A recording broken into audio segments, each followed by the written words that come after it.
اور عرض کی یا رسول اللہ، آپ کی ذات میرے نزدیک میری ذات کے بعد اس کائنات میں سب سے زیادہ محبوب اور پسندیدہ ہے۔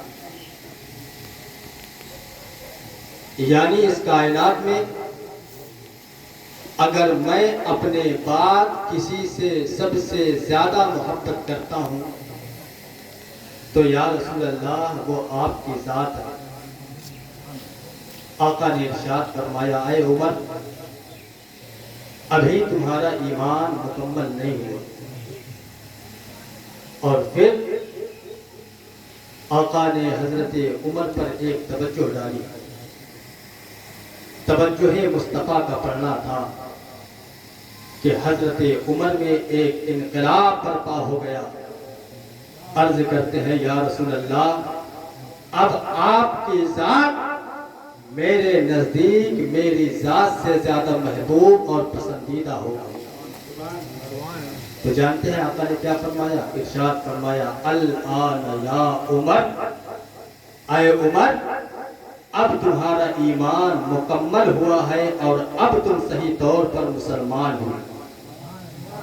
تو آپ دیکھیں کہ جب تک حضور کی ذات حضرت عمر کے نزدیک حضرت عمر کی ذات سے زیادہ محبوب نہ تھی، اس وقت تک حضرت عمر کا ایمان مکمل نہیں ہوا۔ اور جب حضور کی ذات حضرت عمر کے نزدیک حضرت عمر کی ذات سے بھی زیادہ محبوب ہو گئی، اس وقت آقا نے بشارت دے دی کہ اے عمر، اب تمہارا ایمان مکمل ہوا۔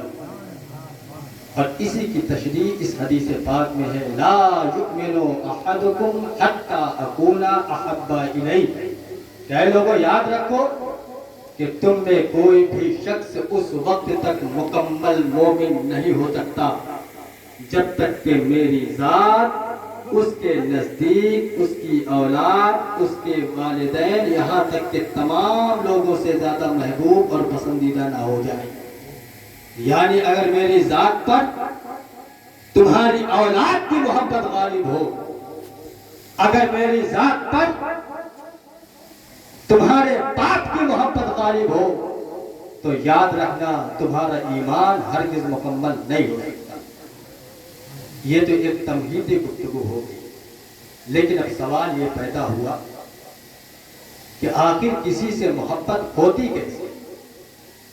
تو حضرات کرام، اس دنیا میں اگر ہم کسی سے محبت کرتے ہیں تو بنیادی طور پر اس کی تین وجہیں ہوا کرتی ہیں۔ پہلی وجہ ہے فضل و کمال، کہ اگر ہم کسی سے محبت کرتے ہیں تو اس کے فضل و کمال کی بنیاد پر۔ دوسری وجہ ہے اخلاق و کردار، کہ ہم اگر کسی سے محبت کرتے ہیں تو یا تو فضل و کمال کی بنیاد پر اور یا تو اخلاق و کردار کی بنیاد پر۔ اور تیسری وجہ ہے حسن و جمال، کہ ہم کسی کے حسن و جمال سے متاثر ہو کر ہم اس سے محبت کرنے لگتے ہیں۔ کوئی شخص اپنے اندر بڑی فضیلت رکھتا ہے، بہت بڑا عالم ہے، تو اس کے علم کو دیکھ کر ہم اس سے محبت کر سکتے ہیں۔ کوئی ڈاکٹر ہے تو اس کی ڈاکٹری کو دیکھ کر ہم اس سے محبت کر سکتے ہیں۔ کوئی بہت بڑا فاضل ہے، کوئی بہت بڑا انجینئر ہے، تو اس کی فضیلت اور اس کی انجینئرنگ کو دیکھ کر ہم اس سے محبت کر سکتے ہیں۔ اسی طریقے سے کسی کا اخلاق بہت اچھا ہے، کوئی ہم سے بہت اچھے سے پیش آتا ہے، ہماری خطاؤں کو درگزر کرتا ہے، تو اس کے اخلاق سے متاثر ہو کر بھی ہم اس سے محبت کرنے لگتے ہیں۔ اسی طریقے سے کسی کے حسن و جمال کو دیکھ کر بھی ہم کسی سے محبت کرنے لگ جاتے ہیں۔ تو اس کائنات میں محبت کرنے کی جو وجہیں ہیں، بنیادی وجہ ان میں سے تین ہمارے سامنے آئیں۔ اب دعویٰ ہے کہ اگر فضل و کمال کی بنیاد پر کوئی ہستی ہماری محبت کی حقدار ہو سکتی ہے تو ہمارا مصطفیٰ فضل و کمال کی بنیاد پر ہماری محبت کا سب سے زیادہ ہے۔ اور دعویٰ ہے کہ اگر اخلاق و کردار کی بنیاد پر کسی سے محبت ہو سکتی ہے تو ہمارا مصطفیٰ اخلاق و کردار کی بنیاد پر ہماری محبت کا سب سے زیادہ اور دعویٰ ہے کہ اگر حسن و جمال کی بنیاد پر کسی سے محبت ہوتی ہے تو حسن و جمال کی بنیاد پر ہمارا مصطفیٰ ہماری محبت کا سب سے زیادہ۔ پہلا دعویٰ ہوا کہ فضل و کمال کی بنیاد پر ہمارا مصطفیٰ ہماری محبت کا حقدار سب سے زیادہ ہے۔ اس دعوے کی دلیل، ہر دعویٰ کوئی بھی دعویٰ ہو اسی وقت قابل قبول ہوتا ہے جب اس دعوے پر دلیل بھی پیش کی جائے۔ تو میں نے ایک دعویٰ کیا، اس کی دلیل کیا، تو حضرات گرامی اللہ تبارک و تعالیٰ نے اس کائنات میں بے شمار مخلوق پیدا فرمائے، جنات بنائے، فرشتے بنائے، ہوا، چرند، پرند، شجر، حجر، سمندر، بے شمار مخلوق، لیکن ان مخلوق میں سب سے افضل مخلوق انسان، پھر انسانوں سے افضل مومن، مومنوں سے افضل ولی، ولیوں سے افضل شہید، شہید سے افضل صدیق، صدیق سے افضل نبی، اور نبی سے افضل رسول۔ یعنی جہاں ایک عام مومن کے مقام کی انتہا ہوتی ہے وہاں سے ولیوں کے مقام کی ابتدا ہوتی ہے، پھر جہاں سے ولیوں کے مقام کی انتہا ہوتی ہے وہاں سے شہید کے مقام کی ابتدا ہوتی ہے، پھر جہاں شہید کے مقام کی انتہا ہوتی ہے وہاں صدیق کے مقام کی ابتدا ہوتی ہے، پھر جہاں صدیق کے مقام کی انتہا ہوتی ہے وہاں نبی کے مقام کی ابتدا ہوتی ہے، پھر جہاں نبی کے مقام کی انتہا ہوتی ہے وہاں سے رسول کے مقام کی ابتدا ہوتی ہے، اور جہاں تمام رسولوں کے مقام کی انتہا ہوتی ہے وہاں سے مصطفیٰ کے مقام کی ابتدا ہوتی ہے۔ تو آپ دیکھیں کہ جو مخلوق یعنی رسولوں کی جماعت جو اس کائنات میں پہلے ہی سب سے افضل تھی، میرا مصطفیٰ وہ اس جماعت سے بھی افضل ہے اور اس مخلوق سے بھی افضل۔ اور آپ دیکھیں کہ تمام انبیاء مرسلین اس کائنات میں آئے، اپنے اندر جو کمالات رکھتے تھے، جو فضیلتیں رکھتے تھے، جو معجزات رکھتے تھے، وہ تمام کے تمام کمالات، تمام کے تمام معجزات اور تمام کی تمام فضیلتیں تنہا میرے مصطفیٰ میں پائی۔ حضرت آدم کے بارے میں آیا کہ حضرت آدم کی فضیلت یہ ہے کہ انہیں فرشتوں نے سجدہ کیا۔ حضرت آدم کی فضیلت یہ ہے کہ انہیں فرشتوں نے سجدہ کیا۔ بے شک وہ ذات جسے فرشتے سجدہ کر لیں وہ بہت عظیم ذات ہوگی، بڑی مقدس ذات ہوگی، لیکن حضرات گرامی میرے مصطفیٰ کی ذات وہ ہے کہ ان اللہ وملائکتہ یصلون علی النبی، کہ اللہ اور تمام فرشتے میرے مصطفیٰ پر درود و سلام بھیجیں۔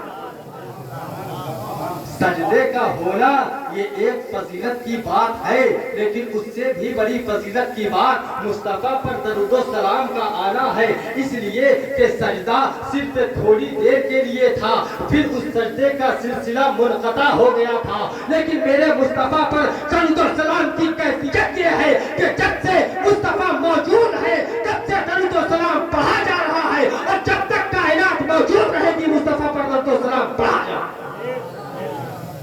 اور وہ سجدہ صرف فرشتوں نے کیا تھا، اللہ نے سجدہ نہیں کیا تھا، مومنین نے سجدہ نہیں کیا تھا، لیکن درود و سلام کی کیفیت یہ ہے کہ میرے مصطفیٰ پر درود و سلام جس طرح فرشتے پڑھتے ہیں خدا بھی پڑھتا ہے، تمام مومنین بھی پڑھتے ہیں۔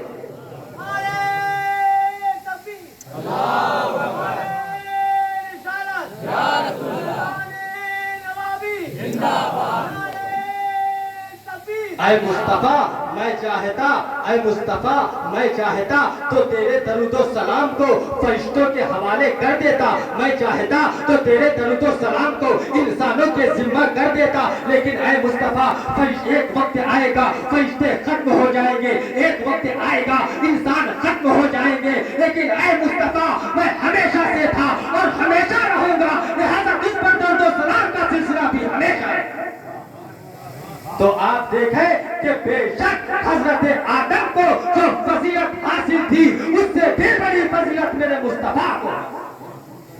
اور حضرت ادریس کے بارے میں آیا کہ وَرَفَعْنَاهُ مَكَانًا عَلِيًّا أي السماء الراهية وَرَفَعْنَاهُ مَكَانًا عَلِيًّا کہ ہم نے ادریس کو بڑے بلند و بالا مقام تک اٹھایا, بڑے بلند و بالا مقام تک یعنی چوتھے آسمان تک اٹھایا.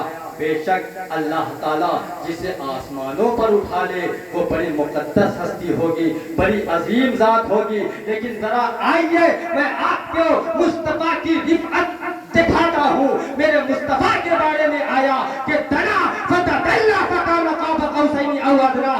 لوگوں میں نے ادریس کو صرف چوتھے آسمان تک اٹھایا تھا, لیکن میں نے اپنے مصطفیٰ کو صرف چوتھے آسمان تک نہیں, صرف ساتویں آسمان تک نہیں, بلکہ ساتویں آسمان سے اوپر مقام دنا فتدلّا تک. اور تو آپ دیکھیں کہ حضرت ادریس کو جو فضیلت حاصل تھی اس سے بھی بڑی فضیلت اللہ نے میرے مصطفیٰ کو. اور حضرت موسیٰ کلیم اللہ کے بارے میں آیا فَكَلَّمَ اللَّهُ مُوسَىٰ تَكْلِيمًا فَكَلَّمَ اللَّهُ مُوسَىٰ تَكْلِيمًا کہ اللہ تعالیٰ نے حضرت موسیٰ سے کلام فرمایا. اللہ تعالیٰ نے حضرت موسیٰ سے بات کی. بے شک اللہ تعالیٰ جس سے بات کر لے, جس سے کلام کر لے وہ بڑی عظیم ذات ہوگی. لیکن حضرات گرامی یاد رکھیں اللہ تعالیٰ نے حضرت موسیٰ سے جو کلام کیا تھا وہ ڈائریکٹ کلام نہیں کیا تھا بلکہ پردوں کے پیچھے سے تھا. بعض مفسرین نے فرمایا کہ 70,000 پردوں کے پیچھے سے وہ کلام تھا. لیکن ذرا آئے معراج کی رات میں آپ کو مصطفیٰ کے کلام کی کیفیت دکھاتا ہوں. فرمایا فَأَوْحَىٰ إِلَىٰ عَبْدِهِ مَا أَوْحَىٰ. لوگوں ادھر دور پر میرے موسیٰ نے مجھ سے پردے کے پیچھے سے کلام کیا تھا, لیکن معراج کی رات میں نے اپنے مصطفیٰ سے بغیر کسی پردے کے کلام. تو جو فضیلت حضرت موسیٰ کو عطا فرمائی اس سے بھی بڑی فضیلت اللہ نے میرے مصطفیٰ کو. اور اسی طرح حضرت موسیٰ کے بارے میں ہے کہ حضرت موسیٰ اگر پتھروں پر اپنا عصا مار دیتے تو اس پتھر سے پانی کے پھوارے جاری ہو جایا کرتے. حضرت موسیٰ کے بارے میں ہے کہ آپ پتھر سے پانی کے چشمے کو جاری کر دیا کرتے تھے. بے شک پتھر سے پانی کا نکالنا یہ بہت بڑا معجزہ ہے, بڑی فضیلت کی بات ہے. لیکن حضرات گرامی آئیے میں آپ کو حدیبیہ کا میدان دکھاتا ہوں. صحابہ کرام حاضر بارگاہ ہوتے ہیں, یا رسول اللہ پینے کے لیے پانی نہیں بچا, یا رسول اللہ وضو کے لیے پانی نہیں بچا, غسل کے لیے پانی نہیں بچا, یا رسول اللہ ہمارے گلوں میں پیاس کی وجہ سے کانٹے پڑ گئے, آقا پانی کا انتظام فرمائے. آقا نے ایک برتن منگایا, انگلی مبارک کو اس برتن میں رکھا, دیکھتے ہی دیکھتے اس انگلی مبارک سے پانی کا چشمہ جاری ہو جایا کرتا ہے, اور اتنا پانی نکلتا ہے, اتنا پانی نکلتا ہے کہ تمام لشکر اس پانی کو پیتا بھی ہے, غسل بھی کرتا ہے, جانوروں کو پلاتا ہے, لیکن وہ پانی اسی طرح باقی رہ جائے. پتھر سے پانی کا نکالنا یہ بہت بڑا معجزہ ہے, لیکن اس سے بھی بڑا معجزہ انگلیوں سے پانی کو نکالنا ہے, اس سے بھی بڑا معجزہ گوشت سے پانی کا نکالنا ہے, اس سے بھی بڑا معجزہ ہڈیوں سے پانی کو نکالنا ہے, اس سے بھی بڑا معجزہ خون سے پانی کا نکالنا ہے. تو جو فضیلت اللہ نے حضرت موسیٰ کو عطا فرمائی اس سے بھی بڑی فضیلت اللہ نے میرے مصطفیٰ کو. آخری بات حضرت عیسیٰ کے بارے میں آیا کہ حضرت عیسیٰ جب مردہ انسانوں کو پھونک دیا کرتے تھے تو وہ مردہ انسان زندہ ہو کر کھڑا ہو جائے گا. حضرت عیسیٰ مردہ انسانوں کو پھونک دیا کرتے تھے تو مردہ انسان زندہ ہو جایا کرتا تھا. بے شک یہ بڑی فضیلت کی بات ہے. لیکن آئیے ذرا حنین کا میدان اٹھا کر دیکھیں کہ دشمنوں نے آقا کو گھیر لیا, آقا کو گھیر لیا. آقا کریم صلی اللہ علیہ وسلم اپنی سواری سے نیچے اترتے ہیں، ایک مٹھی کنکری بھرتے ہیں اور دشمنوں کی طرف پھینک دیا کرتے ہیں۔ تاریخ بتاتی ہے کہ وہ ایک ایک کنکری جاتی ہے اور ایک ایک دشمن کے پیچھے پڑ جاتی ہے اور دشمن پر اتنا برستی ہے، اتنا مارتی ہے کہ اس کنکری کی مار کی وجہ سے دشمن میدان جنگ چھوڑ کر بھاگ جایا کرتا ہے۔ وہ اس کنکری کی مار کی وجہ سے دشمن میدان جنگ چھوڑنے پر مجبور ہو جایا کرتا ہے۔ اب سوال پیدا ہوتا ہے کہ آخر ان بے جان کنکریوں میں جان کس نے پیدا کر دی؟ سوال پیدا ہوتا ہے کہ ان پہ شعور کنکریوں میں شعور کس نے پیدا کر دیا؟ سوال پیدا ہوتا ہے کہ ان پہ عقل کنکریوں میں عقل کس نے پیدا کر دی؟ جب وہ دشمنوں کو دیکھ بھی رہی ہے، ان پر برس بھی رہی ہے اور انہیں تو میدان جنگ چھوڑنے پر مجبور بھی کر رہی ہے، تو حضرات گرامی یہ کسی اور چیز کا کمال نہیں بلکہ یہ میرے مصطفیٰ کی توجہ کا کمال تھا کہ میرا مصطفیٰ اگر مردہ کنکریوں پر توجہ ڈال دیا کرتا تھا تو ان میں بھی جان پیدا ہو جائے۔ مردہ انسانوں کو زندہ کرنا یہ بڑی فضیلت کی بات ہے، لیکن اس سے بھی بڑی فضیلت کی بات مردہ کنکریوں کو زندہ کرنا ہے، اس سے بھی بڑی فضیلت کی بات بے عقل کنکریوں میں عقل کو پیدا کرنا ہے، اس سے بھی بڑی فضیلت کی بات بے شعور کنکریوں میں شعور کو پیدا کرنا ہے۔ آپ دیکھیں کہ جو فضیلت اللہ نے دوسرے انبیاء کو عطا فرمائی وہ تمام کی تمام فضیلتیں طرح میرے مصطفیٰ کی ذات نے پائی۔ اور انبیاء کا معاملہ یہ ہے کہ اور انبیاء کو اللہ تعالیٰ نے ایک دو معجزے عطا فرمائے، لیکن میرے مصطفیٰ کے بارے میں آیا کہ قد جاءکم برہان من ربکم، اے لوگو میرا مصطفیٰ سر سے پاؤں تک سراپا معجزہ بنا کر دیا۔ اس کا چلنا پھرنا بھی معجزہ، ان کی آنکھیں بھی معجزہ۔ ارے وہ آنکھ ہماری نگاہوں کا معاملہ یہ ہے کہ ہم صرف اپنے سامنے موجود چیزوں کو دیکھا کرتے ہیں، دیوار کے پیچھے کیا ہے، ہماری پیٹھ کے پیچھے کیا ہے ہمیں نظر نہیں آتا۔ لیکن لوگوں یاد رکھو میرے مصطفیٰ کی نگاہ وہ تھی کہ میرا مصطفیٰ جس طرح اپنے سامنے دیکھا کرتا تھا اسی طرح پیٹھ کے پیچھے بھی دیکھا۔ هل ترون قبلتی ہاؤنا واللہ انی لانظرکم من وراء ظہری، لوگوں تم یہ سمجھتے ہو کہ میں تمہیں صرف اپنے آگے کی طرف دیکھتا ہوں، ہرگز نہیں، بلکہ میں جس طرح تمہیں اپنے آگے کی طرف دیکھتا ہوں اسی طرح پیٹھ کے پیچھے بھی دیکھتا ہوں۔ ہماری نگاہیں وہ ہیں کہ جو صرف اجالے میں دیکھا کرتی ہیں، اگر اندھیرے میں ہمیں کھڑا کر دیا جائے تو ہمیں کچھ نظر نہیں آتا۔ لیکن میرے مصطفیٰ کی نگاہ وہ ہے کہ میرے مصطفیٰ کی نگاہ جس طرح اجالے میں دیکھا کرتی تھی اسی طرح اندھیرے میں بھی دیکھا۔ تو میرے مصطفیٰ کی نگاہ بھی معجزہ، میرے مصطفیٰ کی زبان بھی معجزہ کہ میرے مصطفیٰ کی زبان جو کچھ کہہ دے وہی خدا کی شریعت بن جائے، جس چیز کو چاہے حلال کر دے، جس چیز کو چاہے حرام کر دے، جس چیز کو جس کے لیے چاہے خاص۔ اس امت کے مردوں پر سونا پہننا حرام ہے، سونے کا زیور حرام، لیکن میرے آقا کی زبان وہ ہے کہ جو حضرت سراقہ بن مالک کو سونے کے کنگن پہننے کی اجازت۔ اس امت کے مردوں پر ریشم حرام،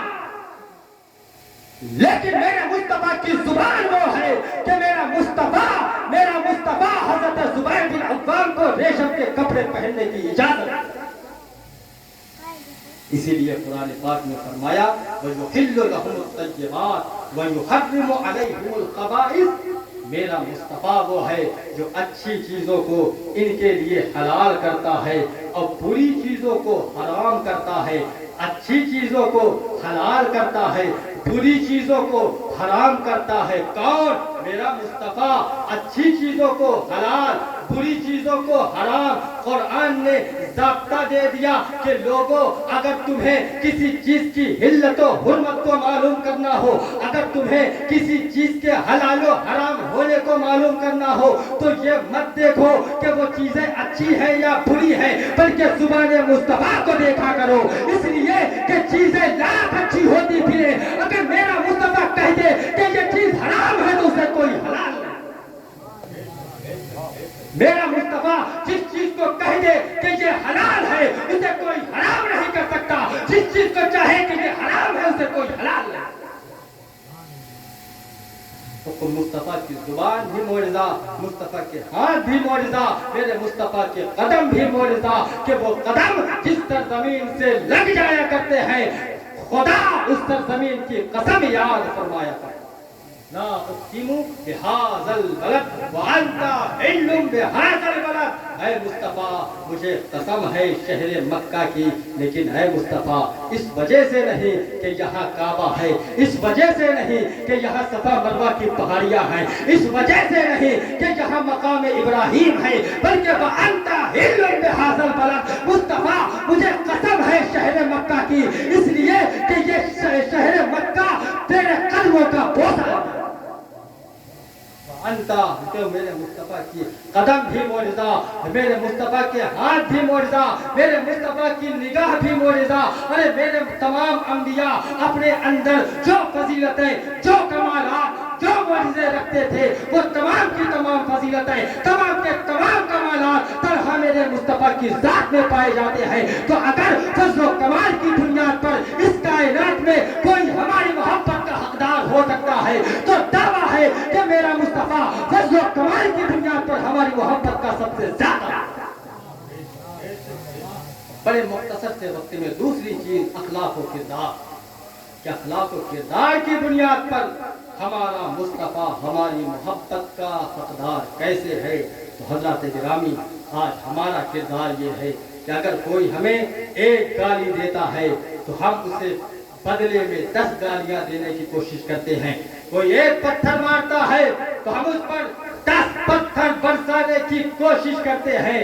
لیکن ذرا آئیے، یہ ہمارا کردار تھا، لیکن ذرا آئیے طائف کی سرزمین پر میں آپ کو اپنے آقا کا کردار دکھاتا ہوں۔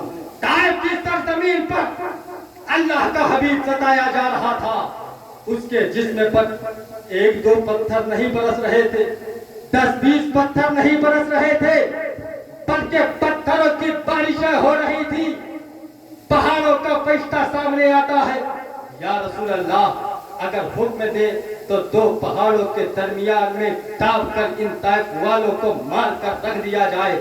آقا نے فرمایا ہرگز نہیں، ہرگز نہیں، فرمایا انما بعثت رحمتا ولم ابعث لعانا، اے فرشتے میں کسی کے لیے زحمت بن کر کے نہیں بلکہ ساری کائنات کے لیے رحمت بن کر کے آیا ہوں، اور دعا کے لیے ہاتھ اٹھاتے ہیں اللہم اہد قومی فانہم لا یعلمون، باری تعالیٰ میری قوم کو تباہ مت کر، میری قوم کو برباد مت کر، بلکہ ان کو ہدایت دے دے، ان کو ہدایت دے دے، کیونکہ یہ نہیں جانتے تھے ورنہ میرے ساتھ کبھی ایسا نہ۔ تو کیا مطلب ہمارا کردار یہ ہے کہ ہم 1-2 پتھر برداشت نہیں کر سکتے، لیکن میرے مصطفیٰ کا کردار یہ ہے کہ میرا مصطفیٰ پتھروں کی بارشیں کھانے کے باوجود بھی اپنے دشمنوں کے لیے دعائیں لاؤ۔ ایسا کردار مکہ فتح ہوتا ہے، دشمن سامنے ہے، دشمن سامنے ہے، آقا نے ارشاد فرمایا اے لوگو تم مجھ سے کیا امید رکھتے ہو؟ انہوں نے کہا ہم تو آپ سے معافی کی امید رکھتے ہیں، ہم آپ سے معافی کی امید رکھتے ہیں۔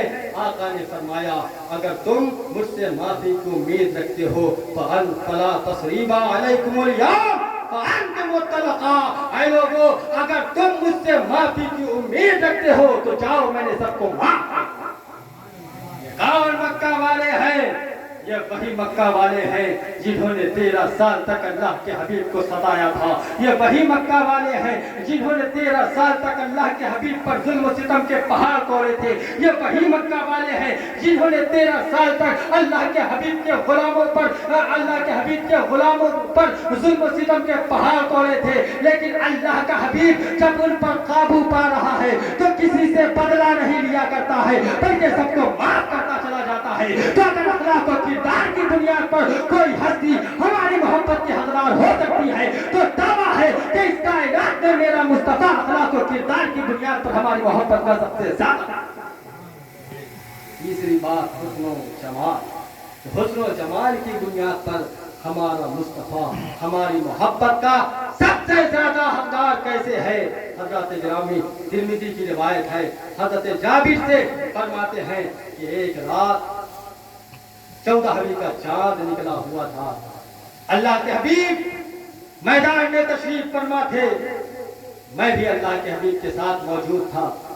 14ویں کا رات چاند نکلا ہوا تھا، میں کبھی اللہ کے حبیب کو دیکھتا، کبھی اس چاند کو دیکھتا، اور کبھی اللہ کے حبیب کے رخ بطحا کو دیکھتا، اور میں فیصلہ کر رہا تھا کہ اللہ کے حبیب کا چہرہ زیادہ خوبصورت ہے کہ چاند زیادہ خوبصورت ہے، اللہ کے حبیب کے چہرے میں زیادہ تابانی ہے کہ اس چاند میں زیادہ تابانی ہے، اللہ کے حبیب کا چہرہ زیادہ منور ہے کہ وہ چاند زیادہ منور ہے۔ حضرت جابر فرماتے ہیں فَإِذَا هُوَ عِنْدِي أَحْسَنُ مِنَ الْقَمَرِ، قسم ہے رب کعبہ کی، اللہ کے حبیب کا چہرہ 14ویں رات کے چاند سے بھی زیادہ خوبصورت ہے۔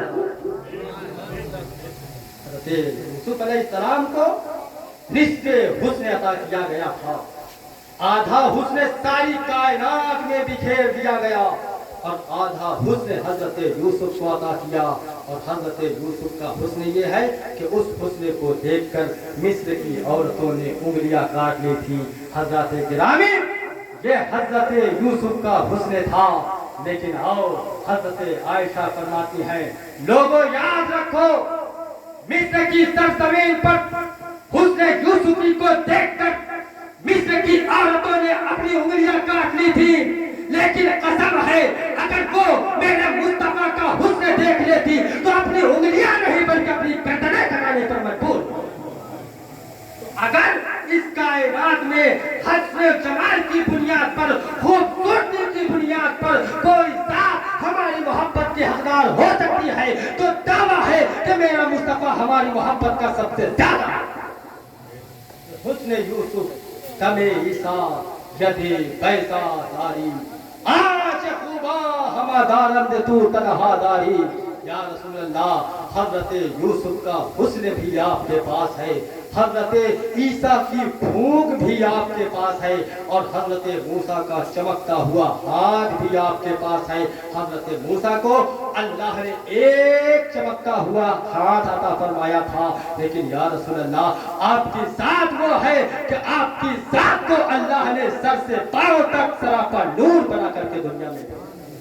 حسن یوسف دم عیسیٰ ید بیضا داری، آج خوبا ہما دارند تو تنہا داری۔ یا رسول اللہ، سچ تو یہ ہے کہ تمام انبیاء کرام، تمام رسولان اعظام اپنے اندر جو کمالات، جو معجزے، جو فضیلتیں رکھتے تھے، وہ تمام کے تمام کمالات، تمام کے تمام معجزے، تمام کی تمام فضیلتیں تنہا آپ کی ذات میں پائی جاتی ہیں۔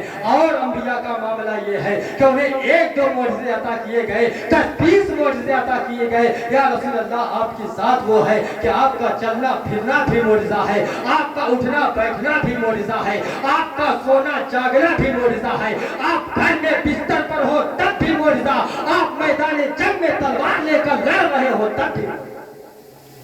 آج خوبا ہما دارند تو تنہا داری، ارے محمد کی محبت دین حق کی شرط اول ہے، اگر اس میں ہو کچھ خامی تو سب کچھ نامکمل ہے۔ کہ محمد سے وفا تو نے تو ہم تیرے ہیں، یہ جہاں چیز ہے کیا لوح و قلم تیرے ہیں۔ اللہ تعالیٰ سے دعا ہے کہ اللہ تعالیٰ ہمیں اپنے محبوب سے سچا عشق کرنے کی توفیق عطا فرمائے، محبوب کے غلاموں سے، محبوب کے گھر والوں سے محبت کرنے کی توفیق عطا فرمائے۔ وما علینا الا البلاغ السلام۔